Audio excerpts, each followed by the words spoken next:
Welcome everybody, we are here from Munich with the brand new Samsung Galaxy S7 Edge on the left side, and then we have the Sony Xperia Z5, not the compact, not the premium, just a regular Z5 on the right side. So if you put them right next to each other, you will see that they are similarly sized. That's why I chose these two. I know the premium has a little bit of an advantage over the Samsung since it has the same display size actually, but a higher display resolution. Here with the Sony Xperia Z5 you have a little bit of a smaller display size, but the devices are the same in size, except for the Sony is a little bit thinner with 7.2mm compared to 7.9mm on the Samsung Galaxy S7 Edge.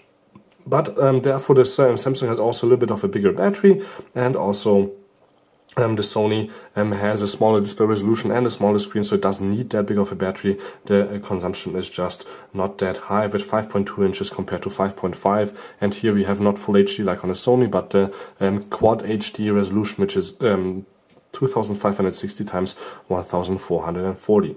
So enough about specs. I checked them out from the outside. Let me turn the display off on both and let's put them on top of each other and let's see how they look like. So we have beautiful metal bodies on both devices. They look quite slim and sleek, and what you can also see is that we have open ports for everything, even though both are water protected IP68. So 1.5 meters deep for 30 minutes is what you can do with these in sweet water. So we have here, as you can see, micro USB on the same on both the same spot, and then we have the headset jack completely open on the Samsung, while we have it completely open on the Sony on the top. With Samsung now you not only have the nano SIM card slot here on top, but also micro SD, which is great since Sony had before also the micro SD and the SIM card slot here in one. Samsung didn't have a micro SD card slot last year, and now they brought that back. So we have on both the on and off switch on the right side. Sony has the fingerprint integrated here. Samsung has it right on the front with the home button, which Sony doesn't have, which I like a little bit better, since if you have something in your pocket or two things in your pocket and something pushes on the home button, the display will always turn on. That's a feature you cannot turn off, which I kind of hate about Samsung, but that's just probably me. We have a dedicated camera button, which Samsung doesn't have, but otherwise the volume rocker is just on the other side than on the Samsung device. If you look on the back on both devices, the camera does stick a little bit out here with Samsung with the 12 megapixel resolution and the heart rate sensor and the single flash. Sony has also just a single flash, but 23 megapixels, so the picture should be a little bit sharper when you zoom in, but we will try that out in a second when we take a few pictures. And otherwise NFC and Wi-Fi, Bluetooth, everything is the same inside, except for Samsung does not have an FM radio built into a smartphone, so you cannot listen to music over the radio on that device. I'm unlocking it with not my finger, since my finger is not integrated right now into the Sony, so I'm not comparing the fingerprint readers on both. They are great, but you have to hit the same spot. So even though the Samsung phone is bigger, if you look for example at the app drawer, you can see that we have on both 5 rows and 4 apps right next to each other, so you can use the Samsung the exact same way as you would the Sony, but it's easier to reach to the top here with the Sony, since it's just a little bit smaller in terms of display size. Samsung has obviously this nice little extra feature with the Edge apps, but that's something I never used, for example also my S6, so that's not that big of a feature if you ask me. So let's go out again and let's talk a little bit more about specs, where you can see that both are obviously running quite quickly and nicely here with really good speed, but Samsung has a little bit of more gigs of RAM, so 4 gigabytes of RAM that you probably also need for the high resolution display. Otherwise Sony has just 3 gigs, and if you will start a little bit of gaming, which I actually wanted to close first all the apps so the games start with the exact same speed and no advantage, then we will definitely try out which starts up quicker and runs smoother. So let's start up the gaming and then we will do the camera at last.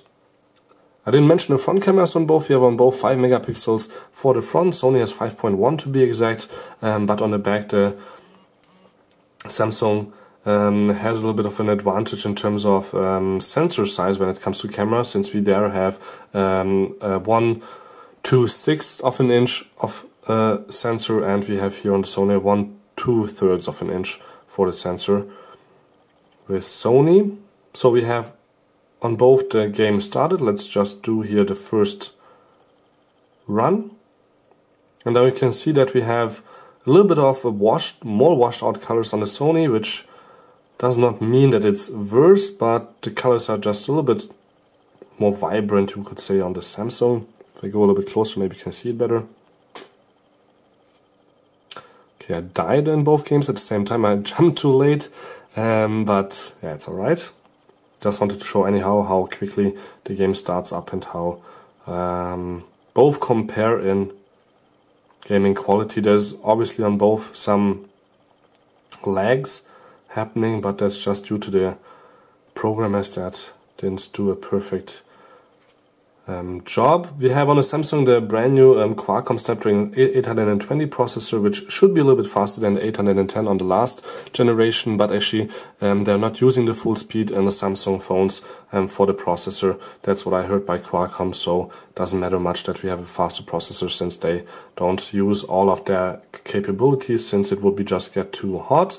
And that's not something Samsung or Qualcomm wanted. Let's start up on both the camera. You can see Sony started a little bit out later, even though I pressed it at the same time. And if you look at the front camera, which was open here before, you can see that on the right, the Samsung handles the backlight a little bit better. Sony has also not the best wide angle. You can see here that my whole shoulders and my upper body are almost completely in the picture with the Samsung.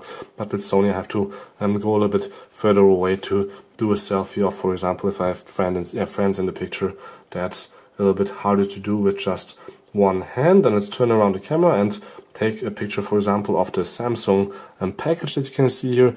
If you think actually that the Sony is a little bit darker when it comes to the display brightness, I have both on the maximum brightness set, so that's not my fault. It's actually the displays are just different technologies.